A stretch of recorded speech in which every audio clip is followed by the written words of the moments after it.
Welcome to this Windows channel, and this is the Tech News Update. We are Monday, November the 14th, 2016. And today in our Tech News, well, Microsoft accidentally announced Visual Studio for Mac before its Connect conference later this week.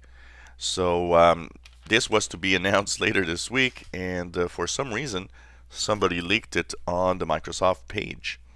So for those that were waiting or want to use a Mac for Visual Studio, well, it will be available now for Mac computers. In other news, we have security of Windows 10. Now, we got to take this with a grain of salt because it is kind of a partnership with Microsoft, and we can kind of give numbers what we want to see in them. But basically, from what they've seen is that apparently, according to a study, Windows 10 users are more secure than Windows 7 users. It seems that Windows 7 users have more malware and viruses in general than Windows 10 users. Now, what does that mean exactly? Is Windows 10 more secure? For one thing, they say that the browser is hardened, but the problem is nobody's using Edge, and since everybody's using another browser, I can't really see why it would be that different from Windows 7, but apparently it does. One of the things that I know is that there's a bunch of little internet modules in Windows 10 that are kind of sandboxed, so that would technically make it more secure.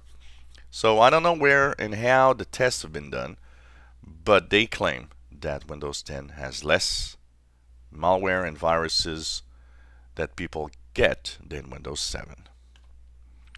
Kaspersky Labs says that Microsoft is not fair because not only are they bundling a antivirus, which is Windows Defender and Windows now, they say that actually the problems arise that when there are updates, basically often the defaults are set back to Windows Defender even if the person has already a third-party antivirus.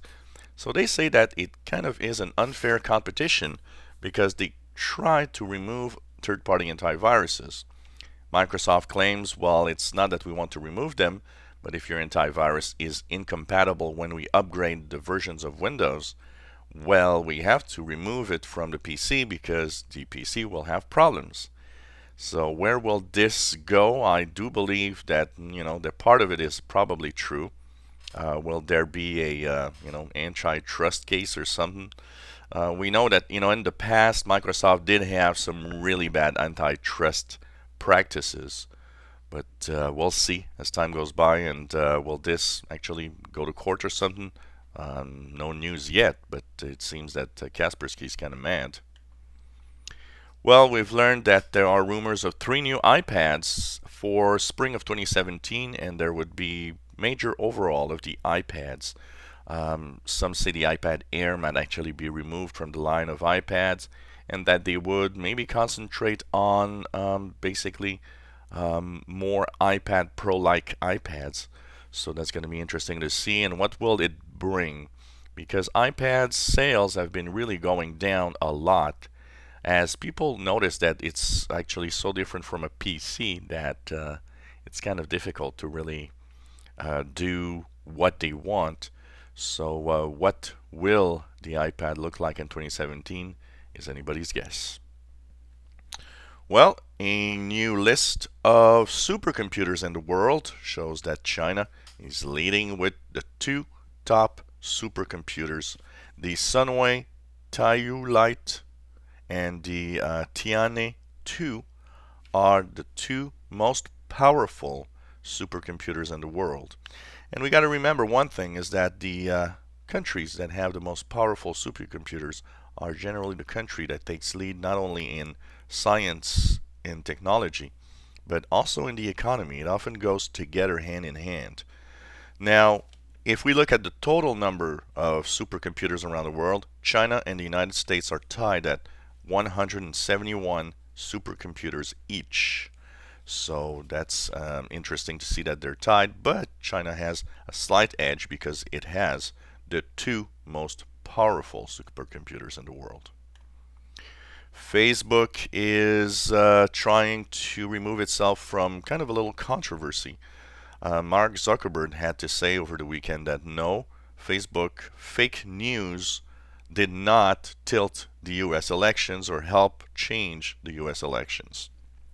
Some people have been saying that a lot of fake news have been going on Facebook on the elections about Hillary Clinton and so on, and that it actually changed what people thought of the candidate. Now, Zuckerberg says, well, Facebook fake news is only less than 1% of all the fake news or all the news that we have. So that I'm not sure. Less than 1%. I see so many bogus stuff going on with Facebook that I think that 1% number is not really high. And they also had to apologize because a certain number of Facebook users found themselves to be dead this weekend. Yes, unfortunately, a bug in Facebook made possible that some users actually had something on the page saying, well, you're dead. So that's another little glitch that happened this weekend with Facebook. But apparently, everything is back to normal. Well, Adult Friend Finder is another website that now is in hot water. 412 million accounts have been hacked, and it seems that the passwords are in the clear text. No hashing, no encryption at all.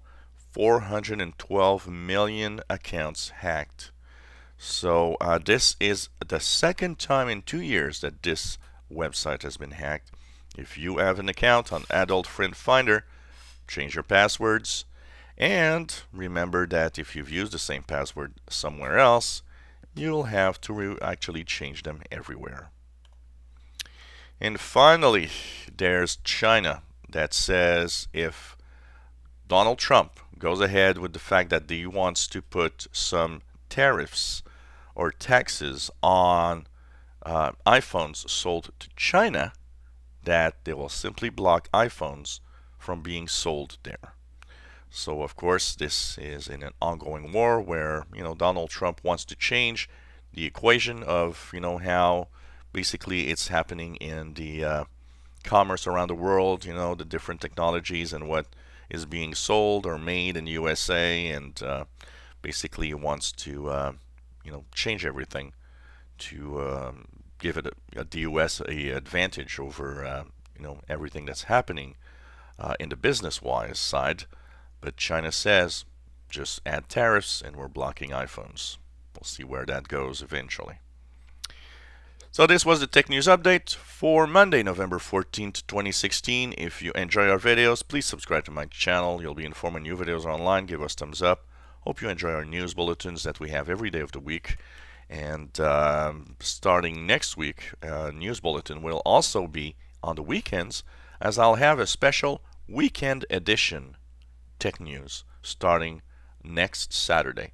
So this is going to be a probably bigger version where I will actually talk about news, but even come back probably on some of the most important news of the week. So hope that little ad to tech news for a weekend will be interesting. So thank you so much for watching, and hope that you enjoy videos. Of course, please, if you have any comments, questions, suggestions, let us know. It's always fun to have your feedback.